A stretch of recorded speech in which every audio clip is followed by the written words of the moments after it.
As mortes mais bizarras, grotescas e sem sentido que eu já vi em 28 anos. Quando abri a porta daquela casa, eu percebi que não era só mais um caso simples de homicídio. Mas uma parte daquele quebra-cabeça se montava. Mas nem toda a resposta viria de forma fácil. Na sala estava Douglas Chagas, o marido, morto com um tiro na cabeça. Provavelmente executado ali mesmo, naquele lugar. Os cômodos estavam bagunçados. Eu entrei em um dos quartos e encontrei Beatriz. Ela havia sido morta e mutilada brutalmente. Sua barriga foi aberta e revirada como uma boneca de pano. Ao lado do cadáver, cartuchos de calibre 22. Um bilhete sem assinatura com a frase "A lua sangrará". Eu não havia assimilado tudo aquilo ainda e demorou para eu perceber. Do outro lado da cama estava o corpo de Lucas, o filho de 5 anos dela. Morto, com um tiro no peito. No quarto havia uma banheira cheia com sangue. O gato de estimação foi estripado e colocado ali. O cenário era o mais bizarro possível. Eu nunca vi algo como aquilo. Na noite seguinte, as sensações daquele crime não saíam da minha cabeça. A imagem do menino Lucas ficou profundamente marcada em minha memória. Os sonhos que eu tinha com aquela cena se tornaram frequentes e sempre se repetiam da mesma forma. No sonho, Lucas segurava em minha mão e me levava pelos corredores de sua casa. Não dizia nada. Tudo era silencioso e sombrio. Por fim, ele apontava delicadamente para o calendário, calado. Parecia querer me mostrar algo. Com o dedo indicador, o menino apontava para o dia 23, uma segunda-feira daquele mês. Essa foi a última vez que sonhei com ele.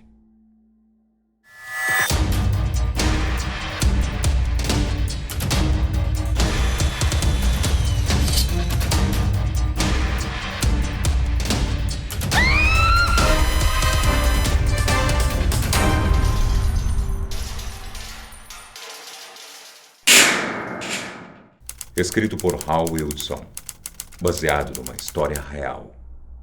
Um vampiro bate à porta. As investigações aproximavam a polícia da verdade. Buscavam detalhes que se encaixassem ao perfil criminal de um assassino cruel. Um monstro que deixava rastros de sangue por onde passava. A sujeira e a bagunça que envolviam os crimes indicavam um assassino em série desorganizado, psicótico, impulsivo e sem planejamento. Os relatos das testemunhas descreviam um homem magro, estranho, aparentemente confuso e agitado. Vestia um colete amarelo. Uma mulher chamada Vilma Rocha relatou à polícia o seu estranho encontro com Richard Chase, o antigo colega de escola. Ele usava o mesmo colete descrito no retrato falado. Chase possuía pequenas acusações por porte de arma e drogas, um registro de doenças mentais, além de uma fuga do hospital e uma prisão em agosto do ano anterior. Ele foi pego saindo de sua casa. Os sapatos pareciam sujos de sangue seco. Carregava uma caixa nas mãos cheia de papel e trapos ensanguentados. A polícia jamais imaginou a magnitude do que viria. Abriram a porta de seu apartamento. Havia um cheiro podre insuportável. Tudo estava manchado de sangue. As paredes, os lençóis, dezenas de coleiras de animais. Os copos de sangue sobre a mesa. Em um calendário, os assassinatos de Hilda e Joe foram marcados com a inscrição "Hoje". Haviam também outras 47 marcações feitas para aquele ano. Na perícia, encontraram um detalhe intrigante. Os desenhos que ilustravam as fases da lua foram tingidos de vermelho com sangue humano. E não parou por aí. Na cozinha, uma cena bizarra. No escorredor de louça repousava um facão ensanguentado. Encontraram inúmeros pedaços de ossos. E na geladeira, partes humanas servidas em pratos. 3 processadores exalavam o cheiro pútrido de sangue, além dos pedaços de cães e gatos distribuídos na prateleira. A rua estava escura. Aquela era mais uma noite em que Helena chegava sozinha em casa. O seu marido ligou 1 hora antes, avisando que passaria no mercado, ocasião oportuna.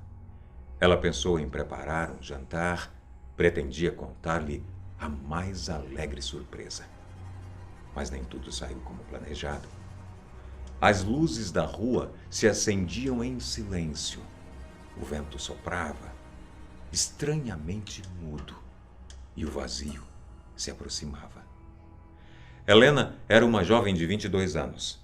Os cabelos escuros se confundiam com as sombras que se projetavam na varanda. As suas últimas palavras não puderam ser ouvidas. A polícia encontrou o seu corpo violado no interior da casa. Seminua, com as calças e a calcinha abaixada até os tornozelos. Estava morta. Mas essa história se torna ainda mais macabra. Esteja avisado. A vítima foi esfaqueada nos pulmões, no fígado, diafragma. O seu mamilo direito foi arrancado violentamente e os seus rins foram retirados de seu corpo. Como um cão que revira o lixo, desorganizado e sem planejamento, segundo os legistas, o assassino não possuía nenhuma habilidade cirúrgica. Era sádico e cruel. A princípio, o marido da vítima seria o principal suspeito na investigação. Mas a cena do crime se mostrou ser bem mais complexa. O copo de iogurte, quebrado, sujo de sangue ao lado do cadáver, indicava que o assassino o usou para beber o sangue da vítima. E depois retalhou a sua face com os cacos de vidro. Na cena do crime, uma trilha de sangue mostrava as marcas do seu corpo arrastado da sala para o quarto e as suas tentativas de evitar a morte. Dentre os pertences da vítima, arquivados na investigação, encontraram um teste de gravidez e uma Bíblia, marcada com uma fotografia grifada em Apocalipse, capítulo 12, versículo 9.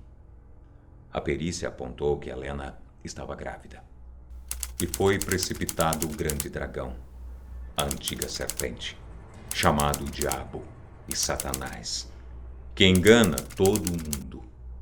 Ele foi precipitado na terra e os seus anjos foram lançados com ele. O assassino que inspirou essa história é Richard Trenton Chase, conhecido como o Vampiro de Sacramento, um serial killer do tipo desorganizado, posteriormente diagnosticado como esquizofrênico paranoico. Chase também sofria de vampirismo clínico, uma síndrome que pode atingir 4 estágios de gravidade. Primeiro estágio: nessa primeira fase, a criança associa o gosto ou visão do sangue a algo atraente e excitante, normalmente em consequência de um trauma ou outros acontecimentos. Segundo estágio: experimenta o gosto do próprio sangue em ferimentos autoprovocados.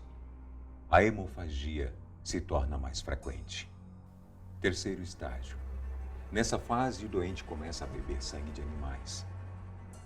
Quarto estágio: fase extrema do vampirismo. Passa a beber sangue humano, na maioria das vezes de roubos ou furtos, e em casos raros, matando para conseguir o sangue. O vampiro de Sacramento foi encontrado morto em sua cela no final do ano de 1980. Ele cometeu suicídio. Acredita-se que ele tenha guardado uma grande quantidade de comprimidos que deveria tomar diariamente para o tratamento de depressão e alucinações. E ao tomar vários de uma só vez, acabou morrendo de ingestão tóxica. O fim chega para todos. Para alguns, chega mais rápido. E não se esqueça, os psicopatas estão em todo lugar. Às vezes, ao seu lado. Às vezes, dentro de casa. Baseado em fatos reais. A Lua de Sangue.